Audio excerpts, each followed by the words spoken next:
Gastric సమస్యలు అనేది చాలా లూజ్ టర్మ్ అనమాట. మామూలుగా జనరల్ పబ్లిక్ ఏమంటారంటే దీన్ని గ్యాస్ ప్రాబ్లం అంటారు. ఈ గ్యాస్ ప్రాబ్లం అనేది ఎందుకు వస్తుందంటే మామూలుగా కడుపులో అసిడిటీ ఎక్కువ కావడం మూలాన కడుపు ఉబ్బరంగా ఉంటుంది. ఎందుకంటే కడుపులో పెయిన్ సెన్సిటివిటీ అనేది ఉండదు. కడుపులో ఏదైతే పెయిన్ వస్తుందో దాన్ని ఉబ్బరం అంటే ఒక విధమైన టైట్నెస్ ఫీలింగ్ వస్తుంది. అందుకని జనరల్ పబ్లిక్ దాన్ని గ్యాస్ ప్రాబ్లం అని పిలుస్తారు. దీన్నే కొంతమంది గ్యాస్ట్రిక్ ప్రాబ్లం అని అంటుంటారు అన్నమాట. అయితే దీనికి కారణాలు అనేది మెయిన్లీ ఏంటి అంటే అసిడిటీ ఎక్కువ కావడం మూలాన వస్తుందన్నమాట. అసిడిటీ ఎందుకు ఎక్కువ అవుతుంది అంటే మీరు ఇర్రెగ్యులర్గా ఫుడ్ తినడం ఒకటి, అంటే ఒక టైంలో ఫుడ్ తినకుండా ఉండడము, ఒక పూట తినేసి ఒక పూట మానేయడము, ఇట్లాంటివి చేయడం వలన ఇది ఇర్రెగ్యులర్ ఫుడ్ హ్యాబిట్స్ అనమాట. అంటే ఫుడ్ డిసిప్లిన్ లేకపోవడం వలన వస్తుంది. సెకండ్ థింగ్ ఏంటంటే ఫుడ్లో పులుపు, కారము, మసాలాలు మరీ ఎక్కువ మోతాదులో వాడినప్పుడు కూడా ఈ అసిడిటీ ఎక్కువ అవుతుంది. థర్డ్ థింగ్ ఏంటి అంటే స్మోకింగ్ వల్ల, ఆల్కహాల్ వల్ల ఈ అసిడిటీ అనేది ఎక్కువ అవుతుంది. ఇంకొకటి ఏంటి అంటే స్ట్రెయిన్ అనమాట, మెంటల్ స్ట్రెస్ మూలాన కూడా అసిడిటీ ఎక్కువ అవుతుంది అనమాట. అంటే ఇవి అసిడిటీకి ఒక్క కారణం కాదు, మల్టిపుల్ కారణాలు ఉంటాయన్నమాట. అయితే కొన్ని రకాల మెడిసిన్స్ కూడా దీనికి కారణం. ఫర్ ఎగ్జాంపుల్ కొన్ని రకాల పెయిన్ కిల్లర్స్ ఉంటాయన్నమాట. ఈ పెయిన్ కిల్లర్స్ తీసుకోవడం వలన కూడా అసిడిటీ ఎక్కువగా ఉండే అవకాశం ఉంటుంది. దీనికి మెయిన్ సిమ్టమ్ ఏంటి అంటే పై కడుపులో టైట్గా ఫీల్ కావడం ఒకటి, కడుపులో ఏదో బరువు పెట్టినట్టు ఉండడము రెండవది, తేన్పులు రావడము మూడవది అనమాట. నాలుగవది డల్ ఏకింగ్ పెయిన్ అంటాం, అంటే ఒక విధమైన పెయిన్ ఉంటుంది. ఐదవది ఏంటి అంటే వామిటింగ్స్. దీంట్లో ఎనీ కాంబినేషన్లో కూడా మనకు రావచ్చు. ఇంకొకటి ఏంటి అంటే కడుపులో తినకున్నా కూడా తిన్న ఫీలింగ్ వస్తుంది అన్నమాట, అదొకటి. ఇంకొకటి ఏంటి అంటే కొద్దిగా తిన్న వెంటనే సాటిస్ఫాక్షన్ వచ్చేస్తుంది, అబ్బా కడుపు నిండిపోయింది అనేది. మరి కొంతమందికి ఏమవుతుందంటే తిన్న వెంటనే ఒక 15-20 నిమిషాల్లో మళ్ళీ ఆకలిగా ఉండడం అన్నమాట. అంటే ఈ అసిడిటీ అనేది ఒక స్పెసిఫిక్ సిమ్టమ్ లాగా ఉండదన్నమాట, ఇట్లాంటి మల్టిపుల్ సిమ్టమ్స్ లాగా వస్తుంటాయి అన్నమాట. అయితే ఇంకొందరిలో ఏమవుతుంది అంటే తిన్న తర్వాత తినకముందు తేన్పులు వస్తుంటాయి. ఆ తేన్పులతో పాటు పుల్ల నీళ్ళు అనేది ఛాతీలోకి వచ్చి గొంతులో ఛాతీలో మంటగా ఉంటుంది, పుల్లగా నీళ్లు రావడం ఉంటుంది. ఒక్కొక్కసారి బ్రౌన్ కలర్లో వాటర్ కూడా వచ్చే అవకాశం ఉంటుంది అన్నమాట. సో దీన్ని ఏమంటారంటే దీన్ని GERD అంటే గ్యాస్ట్రో ఇసోఫేజియల్ రిఫ్లెక్స్ డిసీజ్, అంటే యాసిడ్ రిఫ్లెక్స్ అంటారు అన్నమాట. ఇవన్నీ మల్టిపుల్ సిమ్టమ్స్ అన్నమాట. ఇప్పుడు ఈ సిమ్టమ్స్లో ఏ రకంగానైనా మీకు ఉండొచ్చు, కానీ ట్రీట్మెంట్ మాత్రం అన్నిటికీ దాదాపు ఒకటే ఉంటుంది. సో నేను ఇంతకుముందు చెప్పిన కారణాలు ఏంటి అంటే ఫస్ట్ అండ్ ఫార్మోస్ట్ ఏంది మనకు ఫుడ్ హ్యాబిట్స్, అంటే ఫుడ్ డిసిప్లిన్. అంటే ఫుడ్ డిసిప్లిన్ అంటే ఏంటి అంటే రెగ్యులర్గా టైమ్లీ ఫుడ్ తీసుకోవడం. టైమ్లీ ఫుడ్ అంటే 8 అవర్స్ ఇంటర్వెల్లో మనము బ్రేక్ఫాస్ట్, లంచ్, డిన్నర్ తీసుకోవాలన్నమాట. అయితే ఎట్లాంటి పరిస్థితుల్లో కూడా బ్రేక్ఫాస్ట్ మిస్ కావద్దు అనమాట. ఎందుకంటే నైట్లో తీసుకున్న డిన్నరు యూజువల్గా ఏమవుతుంది అంటే ఆ సాలిడ్ ఫుడ్ అనేది 2 to 4 అవర్స్ మధ్యలో ఎంప్టీ అయిపోతుంది. ఆ మిగతా టైంలో యాసిడ్ ఏదైతే సిక్రీట్ అవుతుందో అది అట్లాగే ఉంటుంది. మీరు కనుక బ్రేక్ఫాస్ట్ తీసుకోకపోవడం వలన ఏమవుతుందంటే యాసిడ్ అంతా న్యూట్రలైజ్ కాదనమాట. అందుకని ఎక్కువ టైము ఈ స్టమక్ వాల్ అనేది ఈ యాసిడ్కి ఎక్స్పోజ్ అవ్వడం వలన అసిడిటీ సిమ్టమ్స్ వచ్చే అవకాశం ఉంటుంది. ఇంకొకటి ఏంటి అంటే ఫుడ్లో ఒకటి టైమింగ్ ఇంపార్టెంట్, రెండవది ఏంటంటే పులుపు, కారము, మసాలాలు ఎక్కువ మోతాదులో తినడం వలన అసిడిటీ వస్తుంది. కాబట్టి వాటిని తగిన మోతాదులో తినాలి. ఈ తగిన మోతాదు అంటే ఏమిటి అంటే ప్రతి పర్సన్కు ఒక థ్రెషోల్డ్ ఉంటుందన్నమాట. అంటే మీరు తినేటప్పుడు చూసుకుంటే మీకే తెలిసిపోతుంది ఇంతకన్నా ఎక్కువ నేను తింటే నాకు స్పైసెస్ పడవు అని. అట్లా బై ట్రయల్ అండ్ ఎర్రర్ మెథడ్తో మీరు ప్లాన్ చేసుకోవాలి. ఏదైనా సరే, పులుపైనా సరే, కారమైనా సరే, మసాలాలైనా. దీంతో పాటు ఏంటి అంటే ఫ్రైడ్ ఫుడ్స్ ఉంటాయి, అంటే వేపుళ్ళు ఉంటారు. ఈ వేపుళ్ళ వలన కూడా అసిడిటీ వచ్చే అవకాశం ఉంటుంది. అంటే దీని అర్థం నేను ఏంటంటే చప్పగా తినమని కాదనమాట, అన్నీ కూడా తినండి, తగిన మోతాదులో తినండి, ఫుడ్ను ఎంజాయ్ చేయండి, కానీ ఫుడ్తో బాధపడొద్దు అన్నమాట. అది బేసిక్ దిస్ థింగ్ అనమాట. This is about food. Next ఏంటి అంటే స్మోకింగ్ వల్ల ఏమవుతుంది అంటే అసిడిటీ ఎక్కువగా ఫామ్ అయ్యి అల్సర్స్ వచ్చే అవకాశం ఉంటుంది. కాబట్టి స్మోకింగ్ అవాయిడ్ చేయడము బెటర్. ఒకవేళ మరీ మానుకోలేము అనుకుంటే less than 3 cigarettes per day తీసుకోవాలన్నమాట. ఆల్కహాల్ అనేది కూడా అసిడిటీ వస్తుంది. ఆల్కహాల్ అనేది నథింగ్ బట్ స్పిరిట్ అన్నమాట. స్పిరిట్ ఏం చేస్తుంది, లోపల మన బాడీని బర్న్ చేసేస్తుంది అన్నమాట. కాబట్టి మీరు ఎంత ఎక్కువ కాన్సన్ట్రేషన్లో కనుక ఈ ఆల్కహాల్ తీసుకుంటే అంత ఎక్కువ సిమ్టమ్స్ వస్తాయి. ఇనీషియల్గా మీకు సిమ్టమ్స్ ఉండకపోవచ్చు, ఎందుకంటే ఆల్కహాల్ తీసుకునే వాళ్ళు లిక్విడ్స్, సాలిడ్స్ అవన్నీ కలిపి తీసుకుంటారు కాబట్టి ఇనీషియల్గా సిమ్టమ్స్ కావచ్చు. కానీ over a period of time ఈ ఆల్కహాల్ మూలాన ఏమవుతుంది అంటే స్టమక్ మ్యూకోజా దెబ్బతిని గ్యాస్ట్రైటిస్ అని వస్తుందన్నమాట. ఈ గ్యాస్ట్రైటిస్ సిమ్టమ్స్ అన్నీ కూడా అసిడిటీ సిమ్టమ్స్ లాగే ఉంటాయి. కాబట్టి ఈ ఆల్కహాల్ అనేది ప్లస్ స్మోకింగ్ అనేది సాధ్యమైనంత వరకు అవాయిడ్ చేయాలి. నెక్స్ట్ ఏంటంటే అందరు అడుగుతుంటారు టీ కాఫీల వలన కూడా నాకు అసిడిటీ వస్తుంది అనేసి. డెఫినెట్గా టీ కాఫీల వలన వస్తుంది, కానీ టీ కాఫీలు 2 లేదా 3 కన్నా ఎక్కువ తీసుకోవద్దు పర్ డే ఏదైనా సరే. కొందరు ఏమంటుంటారంటే లేదు సార్ నేను ఒక హాఫ్ కప్పే తీసుకుంటాను కానీ 5-6 సార్లు తీసుకుంటాను. సో దాని మూలాన ఏమవుతుందంటే కాఫీలో టీలో ఒక విధమైన కెమికల్ ఉంటుంది కెఫీన్ అనేసి. ఈ కెఫీన్ అనేది అసిడిటీని స్టిమ్యులేట్ చేస్తుంది. కాబట్టి మీరు తక్కువ మోతాదులో తీసుకున్నా ఎక్కువ మోతాదులో తీసుకున్నా ఈ అసిడిటీ రెగ్యులర్గా స్టిమ్యులేట్ అవుతుంది. అందుకని ఈ కాఫీ కానీ టీ కానీ 3 కన్నా ఎక్కువగా తీసుకోవద్దు, అది ఇంపార్టెంట్ థింగ్. అయితే ది స్ట్రాంగర్ యూ టేక్ అంటే స్ట్రాంగ్ టీ కానీ స్ట్రాంగ్ కాఫీ కానీ తీసుకున్నారనుకోండి దాని మూలాన వస్తుంది. అయితే ఈ మధ్యన ఏంటి అంటే గ్రీన్ టీ గురించి చాలా ఎక్కువగా ఉంది. గ్రీన్ టీ వల్ల definitely it is better than the normal tea, ఎందుకంటే దాంట్లో షుగర్ మోతాదు తక్కువ ఉంటుంది, క్యాలరీస్ కూడా తక్కువ ఉంటాయి. కాకపోతే కొంతమందికి కూడా ఈ గ్రీన్ టీ తీసుకోవడం మూలాన అసిడిటీ వచ్చే అవకాశం ఉంటుంది.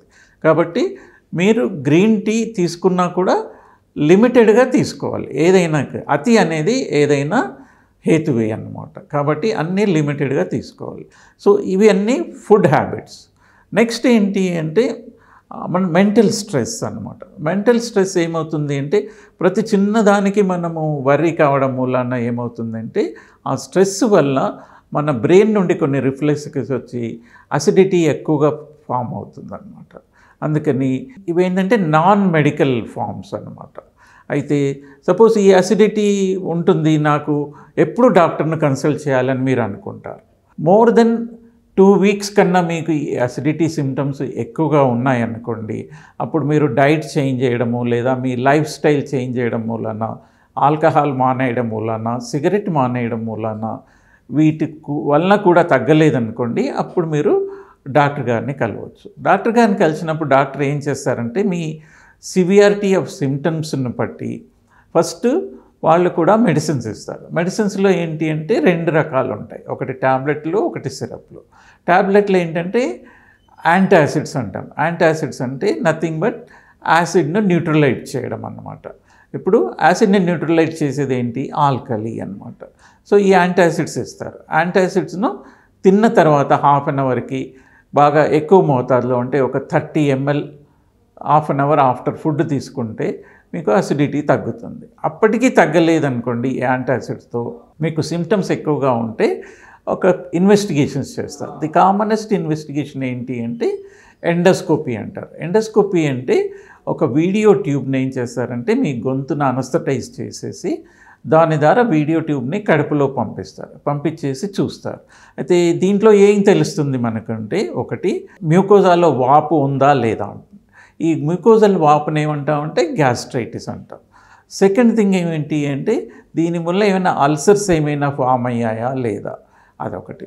థర్డ్ థింగ్ ఏంటంటే దాంట్లో స్టమక్లో ఏదైనా ఇన్ఫెక్షన్ ఉందా లేదా అనేది. ఈ మధ్యన అందరూ గూగుల్ చదువుతూనే ఉంటారు. దాంట్లో హెచ్ పైలోరీ అనేసి ఒకటి బ్యాక్టీరియల్ ఇన్ఫెక్షన్ ఉంటుంది. అది మన ఇండియన్ పేషెంట్లో చాలా కామన్గా ఉంటుంది. ఈ హెచ్ పైలోరీ ఇన్ఫెక్షన్ మూలాన కూడా మనకు అసిడిటీ వచ్చే అవకాశం ఉంటుంది. అయితే ఈ ఎండోస్కోపీలో ఓన్లీ పూతలాగా అంటే స్టమక్ వాపులాగా ఉంటే దాన్ని గ్యాస్ట్రైటిస్ అంటాం. ఏదైనా పుండులాగా ఉంటే దాన్ని అల్సర్స్ అంటాం. ఒక కామనెస్ట్ ఏంటి అంటే first part of the intestine duodenum అంటారు. డియోడినల్ అల్సర్స్ అనేది కామన్గా అక్కడ ఫామ్ అవుతాయి. నెక్స్ట్ స్టమక్లో ఎక్కడ అల్సర్ ఫామ్ అయినా దాన్ని గ్యాస్ట్రిక్ అల్సర్ అంటాం. అయితే ఫుడ్ పైప్లో ఫామ్ అయితే దాన్ని ఇసోఫెజైటిస్ అంటాం. వీటన్నిటికీ రీజన్ మాత్రము సేమ్, కానీ దాన్ని ఇన్వాల్వ్ అయిన ఆర్గన్ను బట్టి డిసీజ్ పేరు మారిపోతుంది అన్నమాట. ఫుడ్ పైప్లో ఉన్న దాన్ని ఇసోఫెజైటిస్ అంటాము, కడుపులో ఉన్న దాన్ని గ్యాస్ట్రైటిస్, కడుపులో అల్సర్ వస్తే గ్యాస్ట్రిక్ అల్సర్ అంటాము, చిన్నపేగులో అల్సర్ వస్తే దాన్ని డియోడినల్ అల్సర్ అంటాం. ఒకసారి ఎండోస్కోపీ చేసిన తర్వాత డాక్టర్ గారికి తెలుస్తుంది మీకు ఏముంది అనేసి. ఫర్ ఎగ్జాంపుల్ మీకు ఓన్లీ గ్యాస్ట్రైటిసే ఉంది అనుకోండి, అప్పుడు ఏం చేస్తారంటే డాక్టర్ గారు కొన్ని ప్రోటాన్ పంప్ ఇన్హిబిటర్స్ అంటారనమాట. ఆ మెడిసిన్ను ప్రిస్క్రైబ్ చేస్తారు. ఇది రోజు పరిగడుపున పొద్దున, మరీ సిమ్టమ్స్ ఎక్కువగా ఉంటే రాత్రి తినే అరగంట ముందు వేసుకోవాలి. ఇది 1-2 వీక్స్లో మీకు రెస్పాన్స్ వస్తే సో దెన్ అప్పుడు స్టాప్ చేసేస్తారనమాట. సపోజ్ ఇంతకుముందు చెప్పినట్టు హెచ్ పైలోరీ ఇన్ఫెక్షన్ కొరకు వాళ్ళు ఏం చేస్తారంటే చిన్న ముక్క తీసి ఆ ముక్కను వెంటనే మేము స్లైడ్ టెస్ట్ అంటాం అన్నమాట, క్లో టెస్ట్ అంటాము. ఆ క్లో టెస్ట్ చేస్తాం. సపోజ్ హెచ్ పైలోరీ అని పాజిటివ్ ఉంటే ఏం చేస్తామంటే హెచ్ పైలోరీకి ట్రీట్మెంట్ ఇస్తాం అన్నమాట.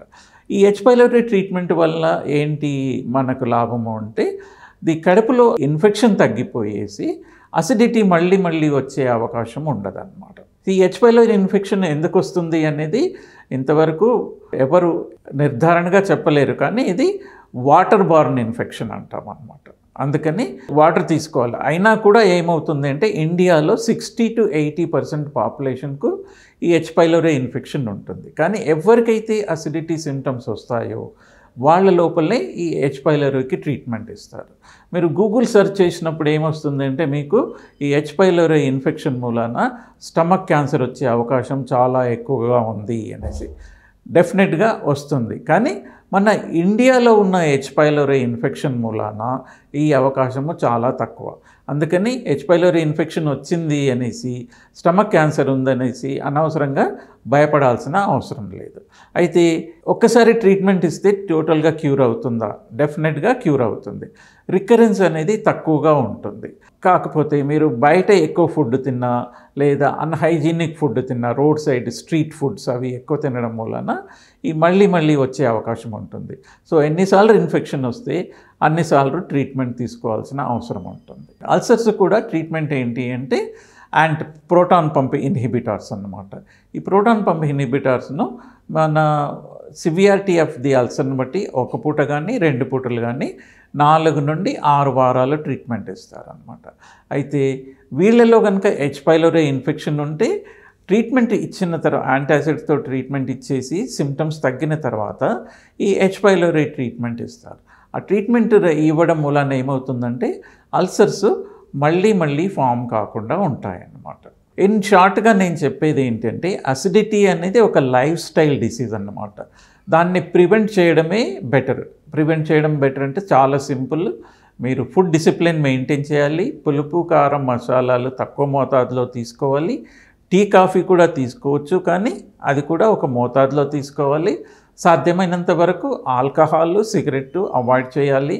అనవసరంగా మెంటల్ స్ట్రెయిన్ తీసుకోవడం మూలాన కూడా అసిడిటీ వస్తుంది. కాబట్టి ప్రతి చిన్న విషయానికి భయపడొద్దు అన్నమాట. ఫస్ట్ ఈ చిట్కాలన్నీ చేసిన తర్వాత మీకు రిలీఫ్ లేకపోతే అప్పుడు డాక్టర్ను కన్సల్ట్ చేయాలి.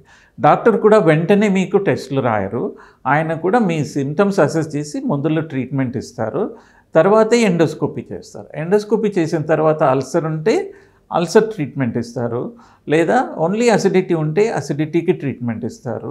ప్లస్ అసిడిటీ ఉన్నా అల్సర్ ఉన్నా హెచ్ పైలోరీ టెస్ట్ చేస్తారు. కాబట్టి చాలా వరకు సిమ్టమ్స్ తగ్గిన తర్వాత ఈ హెచ్ పైలోరీ ట్రీట్మెంట్ ఇస్తారు. ముందు ఎందుకు ఇవ్వరు అంటే హెచ్ పైలోరీ ట్రీట్మెంట్ అనేది కొద్దిగా స్ట్రాంగ్ యాంటీబయాటిక్స్ ఉంటాయన్నమాట. వాటిని మీకు సిమ్టమ్స్ ఎక్కువ ఉన్నప్పుడు టాలరేట్ చేయలేరు. సో యాంటీబయాటిక్స్ ఒక్కసారి స్టార్ట్ చేస్తే 2 వీక్స్ రెగ్యులర్గా వాడాల్సి ఉంటుంది. అందుకని ఈ హెచ్ పైలోరీ ట్రీట్మెంట్ అనేది చాలా వరకు డాక్టర్స్ మీకు సిమ్టమ్స్ తగ్గిన తర్వాతే ఇస్తారు, వెంటనే ఇవ్వరు అన్నమాట.